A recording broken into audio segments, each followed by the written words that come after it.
Shell Center traditionally has funded over the years a number of projects by Rice faculty in a wide range of disciplines, from severe storm prediction and preparedness to social economic projects. We have just embarked on what is the largest project we've ever undertaken, which is a study of the Gulf Coast and the impacts that global warming and other effects, particularly anthropogenic effects, are having on the coast. This slide shows an all too familiar example of what we see all up and down the Gulf Coast. In this case, a home that has been overtaken by the sea in a matter of a few decades. Scenes like this will become more and more common as time goes along. And the reason is because the rate of sea level rise in the Gulf of Mexico and around the rest of the earth has accelerated in historical time. There's been a lot of debate about that in past years, but I think most scientists are now in agreement, at least the scientists that work on these issues, that the rate of sea level rise is accelerating. Okay. This slide shows a couple of sea level curves for the Gulf of Mexico and Caribbean area. The one at the top shows the sea level rise for the last century, as measured from tide gauge records in relatively stable areas around the Gulf, places like Key West, Pensacola, Florida. And what this record shows is a significant increase in the rate of rise over the past century since these data have been collected. People have argued that this apparent acceleration in rise is actually due to inaccuracies in the way these data are collected, etc., and that they don't actually represent an acceleration.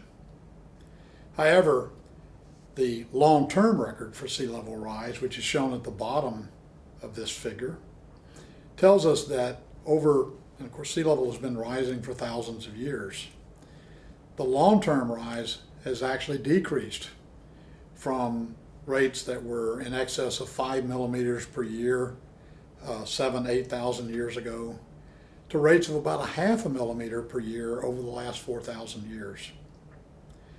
Again, these are geologically acquired data, but they're reasonably well constrained within tens of centimeters in some cases.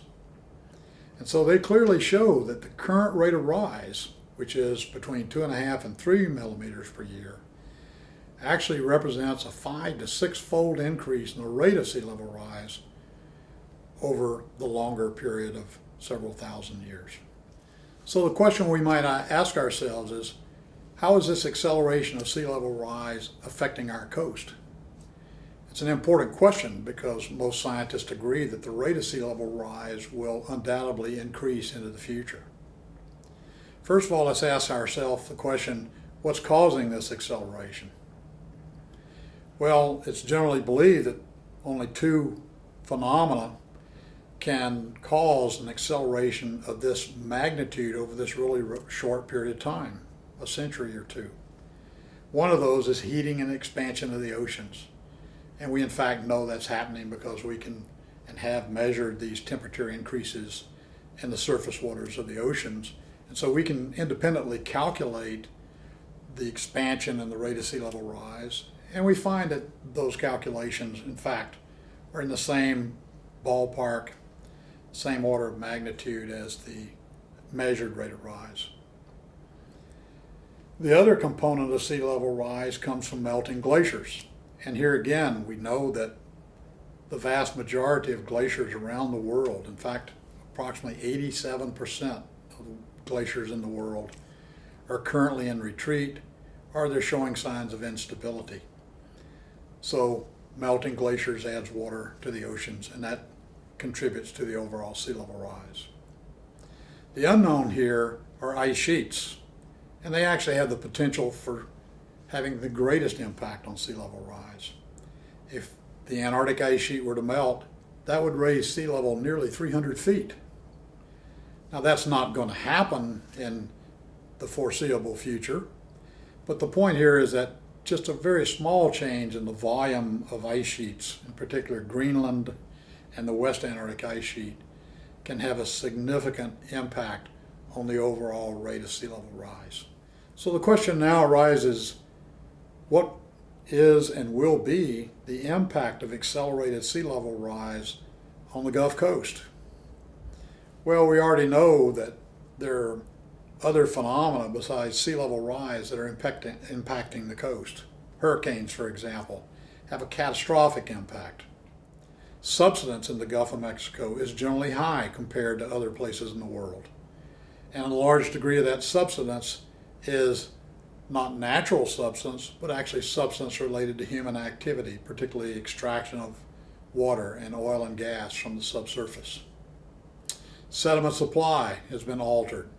In the case of the Mississippi Delta, for example, the alteration of the supply of sediment from the Mississippi River to the Delta has significantly impacted South Louisiana, and a delta, the Mississippi Delta, that had a history of growth for thousands of years has now reverted to a history of rapid retreat.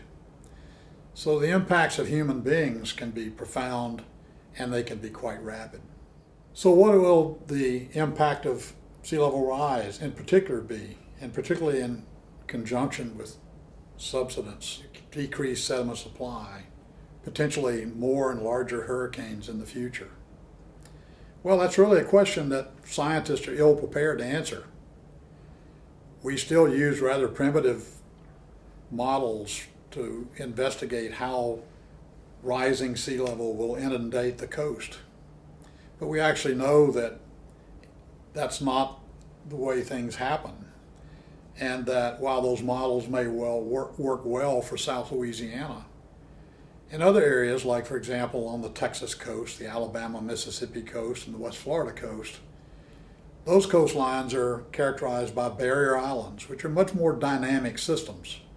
And their response to changes in the rate of sea level rise, either due to increased subsidence or due to the overall global rate of rise, and our changes in the rate of sediment supply, is very different from that of Louisiana and much more complicated.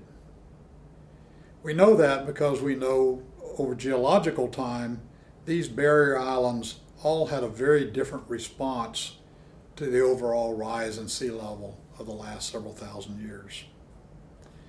This slide shows is a visualization intended to show how the different barrier islands of Texas, for example, which are shown using different colored lines, formed at different times in the last several thousand years.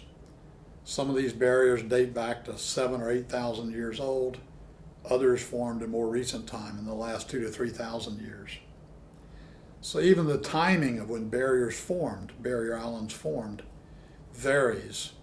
And these barrier islands all saw the same relative rates of sea level rise along the coast, but clearly they responded differently to that rise.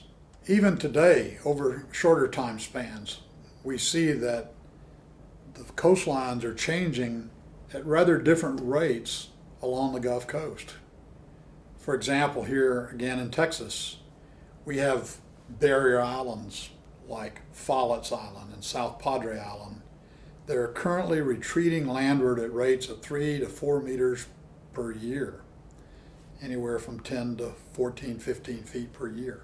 Other barriers like Mustang Island are actually stable, yet these barriers are seeing the same relative rate of sea level rise. So the differences are due to differences in the rate of subsidence in these areas, differences in the rate of sediment supply, and other factors. In fact, there are a number of factors that control their response to sea level rise in particular. And to actually understand and predict how these barriers will evolve in the future under the current accelerated sea level rise, we need to understand that response. And that requires rather complicated numerical models that allow us to input things like wave energy, offshore profiles, thickness of a barrier, the width of the barrier, the height of the barrier. All these things control how a barrier island or a barrier peninsula will evolve into the next 100 or 200 years as the rate of sea level rise increases.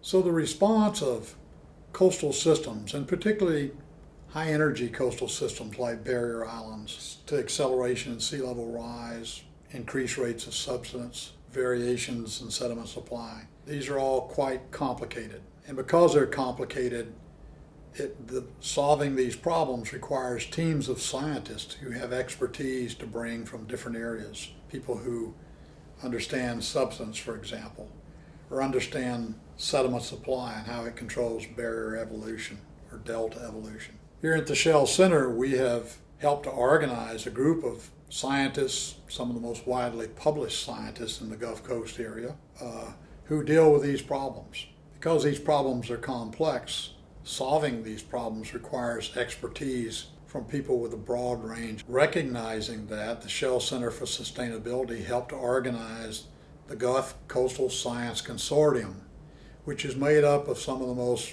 eminent, widely published scientists dealing with these issues. And you can look that consortium up on the website. The various members, their credentials are available on that site. This group has first met 2 years ago, at which time we outlined a list of important problems that we feel need to be addressed in order to better predict how our Gulf coastal system will evolve over the next several decades.